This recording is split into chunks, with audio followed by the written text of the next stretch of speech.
Welcome in Tennessee Senator Marsha Blackburn. Senator, great to see you this morning. What are you hoping to hear from the president tonight? Good morning. I am so looking forward to President Trump's remarks and hope that he will focus on what he's been able to accomplish in this first 6 weeks and lay out that vision for the future. And talking about the American dream is so very important. I talk to Tennesseans every single day who want better for their children, who want their children to be able to dream those big dreams and find a way to make them come true. And what President Trump is doing is getting government off your back, out of your pocketbook, and saying, let's open doors of opportunity, not only for today and tomorrow, but for decades to come. I agree with that and fully support him. You know, Senator, I'm going back to that previous report we had where you had the governor of Massachusetts lie to people about Nazi salutes. You had the governor of Illinois lying that they have a messaging problem and not a policy problem. What kind of stunts do you expect? I mean, the Democrats are still struggling to figure out what's wrong with them. What stunts do you expect them to pull tonight? Well, first of all, I will say if any of them are planning not to attend and bring a guest, call my office. I have so many people that would like to be there. We'll be happy to take your guest ticket off your hands. And secondly, when they cannot have a message, they do not have a message, what are they going to do? They're going to resort to antics, and they're going to just rave on about things.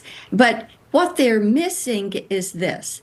The more they condemn what Republicans are doing and this administration is doing, the more they distance themselves from the American people. The American people fully support President Trump's agenda of securing that border, of reducing inflation, reducing what the federal government spends, making certain that we address crime in our communities, that we respect law enforcement and our military, that we get men out of women's sports, and that we return our nation to being that leader on the global stage.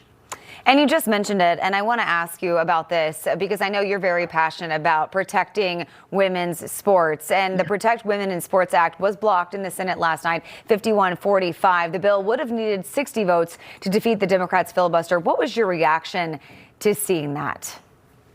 The Democrats are out of touch with about 90% of the American people on this issue.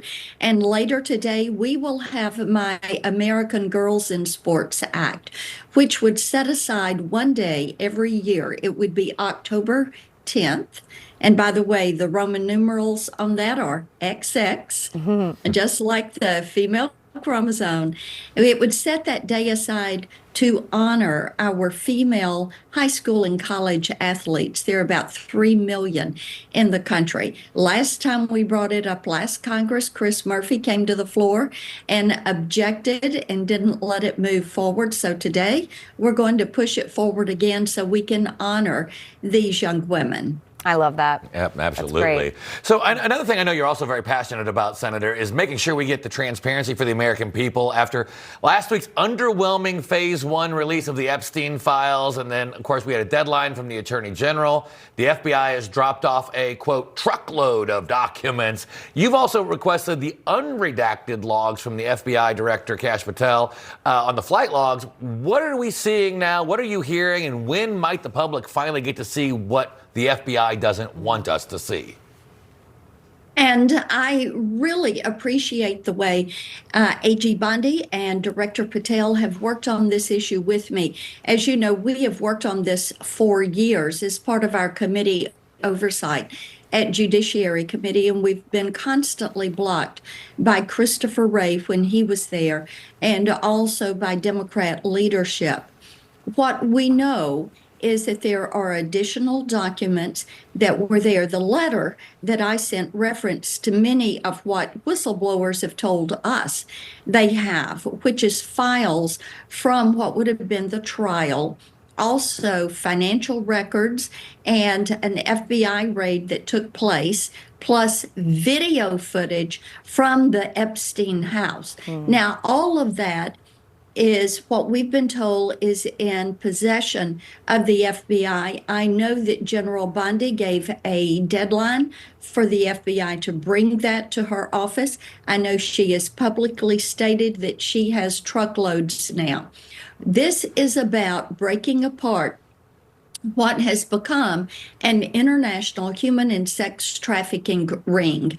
And I'm greatly appreciative that we have now a DOJ and an FBI that is saying to the deep state, time is up. You've got to turn it over. We are going to find out who worked with Jeffrey Epstein to build this sex trafficking, human trafficking global network. Senator, always great to have you with us. Thank you so much.